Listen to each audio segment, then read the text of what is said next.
बिहार में चुनावी जंग का सिलसिला जारी है।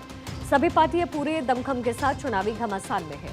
इसी कड़ी में कांग्रेस की ओर से आज मोर्चा संभाले प्रियंका गांधी नजर आई। उन्होंने महिलाओं से संवाद किया, बिहार के सीएम नीतीश पर निशाना साधा और भाई राहुल गांधी के बिहार प्लान को साझा किया। एक रिपोर्ट आपको दिखाते हैं।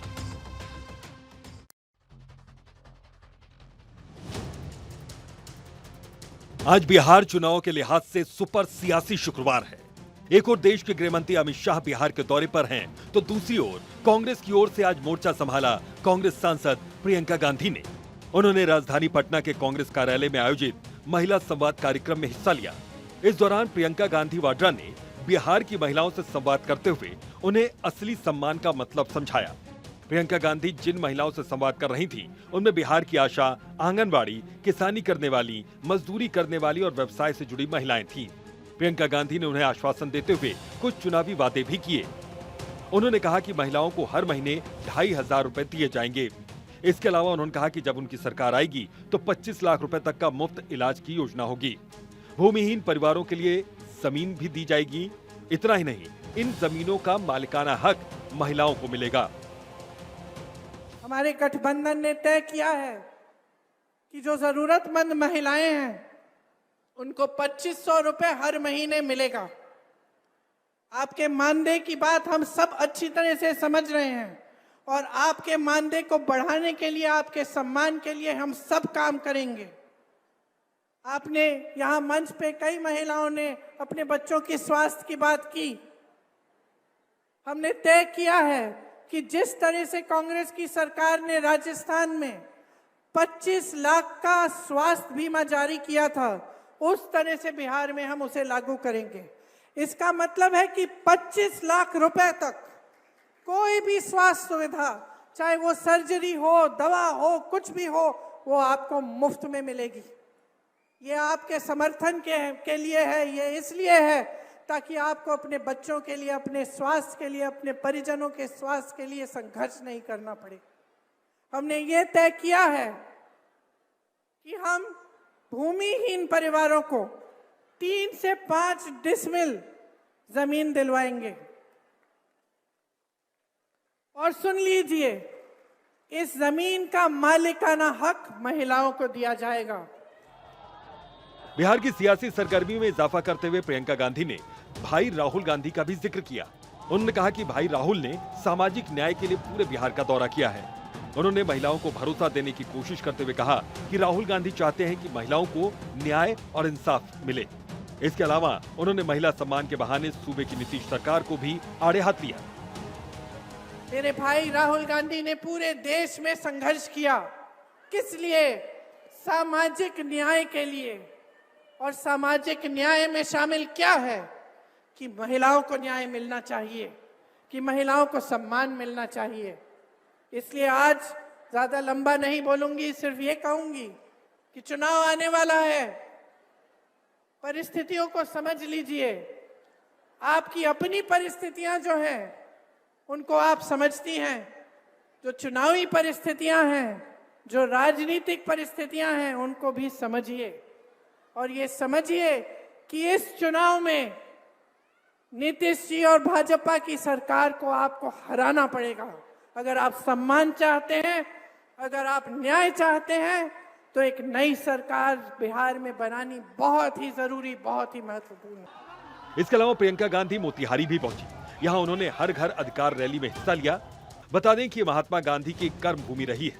ऐसे में प्रियंका गांधी ने यहाँ से बिहार वासियों से कई वादे करते हुए बीजेपी और नीतीश कुमार की सरकार पर निशाना साधा। उन्होंने बिहार के हर वर्ग की बात करते हुए महिलाओं से जुड़े मुद्दों पर खास फोकस रखा। इस दौरान प्रियंका गांधी ने पलायन का मुद्दा भी छेड़ा। कांग्रेस का राज था बिहार में, तो कितने बड़े बड़े संस्थान बने, कितने बड़े बांध बने, कितनी सड़कें बनी। ये समाज एक शिक्षित समाज था। IAS, IFS में यहां से सब लोग जाते थे। आज क्या परिस्थितियां हैं?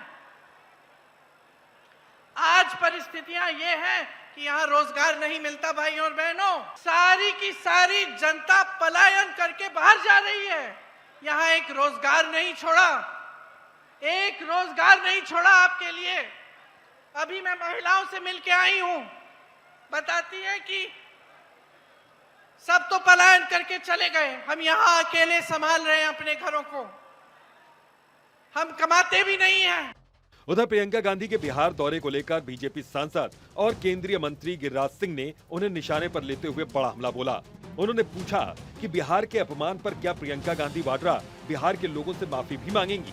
उन्होंने ये भी कहा था कि बिहार में कांग्रेस का कुछ होने वाला नहीं है।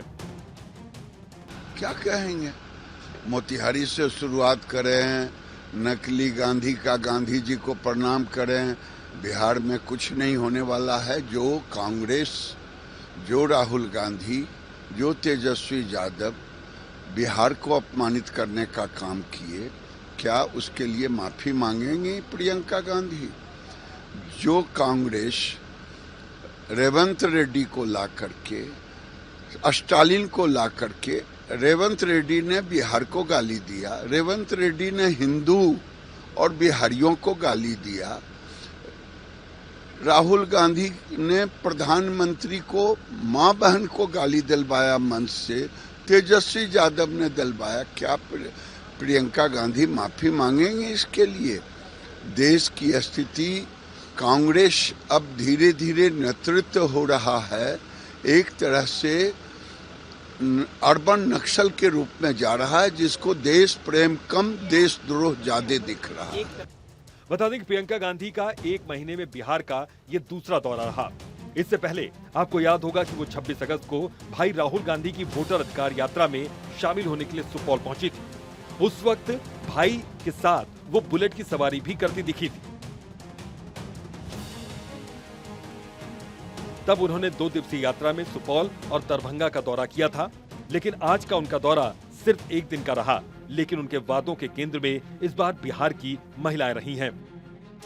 Bureau report, Bharat 24। बिहार में आगामी विधानसभा चुनाव से पहले एआईएमआईएम प्रमुख असदुद्दीन ओवैसी की सीमांचल क्षेत्र में न्याय यात्रा ने मुस्लिम वोटों के लिए राजनीतिक लड़ाई तेज कर दी। इसी बीच भाजपा सांसद गिरिराज सिंह ने ओवैसी पर देश को विभाजित करने और मुसलमानों को भड़काकर गजवाए हिंद बनाने का गंभीर आरोप लगाया।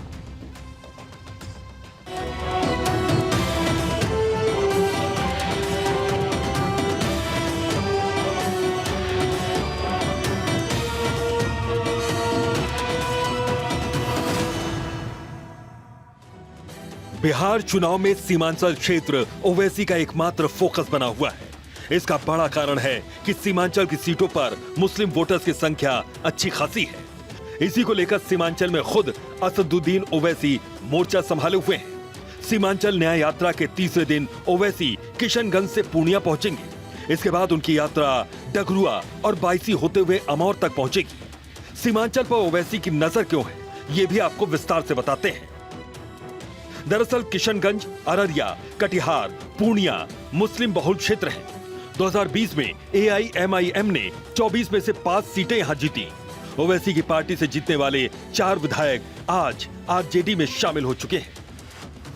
इस वक्त 2020 में चुनाव जीतने वाले सिर्फ एक ही विधायक ओवैसी की पार्टी से है। बाकी सभी विधायक तेजस्वी यादव की पार्टी में जा चुके हैं। इसको लेकर भी ओवैसी में खासी नाराजगी है।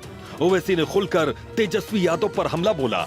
उनकी यात्रा 27 सितंबर को कटिहार पहुंचेगी। इस यात्रा से पहले भी ओवैसी खुलकर महागठबंधन के प्रति अपनी नाराजगी जाहिर कर चुके हैं। उनकी ये नाराजगी आरजेडी को भारी नुकसान पहुंचा सकती है। जिहाद अख्तर ईमान ने आगे बढ़ाया है। अगर आप उसे कमजोरी की निशानी समझेंगे तो हमको तो पॉलिटिकल पार्टी के चुनाव लड़ना पड़ेगा।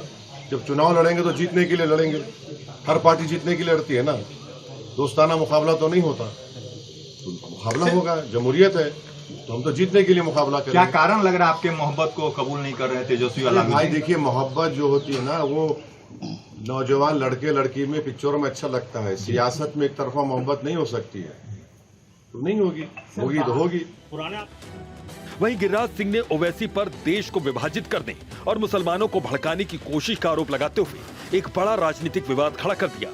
उन्होंने सीधे तौर पर यह आरोप लगाया कि ओवैसी राज्य में मुसलमानों को भड़काकर गजवाए हिंद बनाना चाहते हैं, जिससे बिहार की राजनीति में तापमान काफी बढ़ गया है। वो मुस्लिम के नेता हैं, मुसलमानों को भड़कावे ओवैसी और कांग्रेस, ये लोग गृह युद्ध कराना चाहते हैं और कुछ नहीं कराना चाहते हैं। ये फिर से गजवाए हिंद बनाना चाहते हैं, देश को टुकड़े टुकड़े करना चाहते हैं, 1947 लाना चाहते हैं। ये होने वाला नहीं है। 2020 विधानसभा चुनाव में भी असदुद्दीन ओवैसी की पार्टी ने सीमांचल में अच्छा खासा प्रदर्शन किया था। इसके बाद उनके अधिकतर विधायक आरजेडी में शामिल हो गए थे। इसके बाद भी ओवैसी ने महागठबंधन में शामिल होने की पुरजोर कोशिश की, लेकिन आरजेडी ने उनका प्रस्ताव हर बार ठुकराया। इससे आहत और नाराज ओवैसी अपने पुराने विधायकों और गठबंधन के साथियों को सबक सिखाने के इरादे से रैली कर रहे हैं। Bureau report, Bharat 24।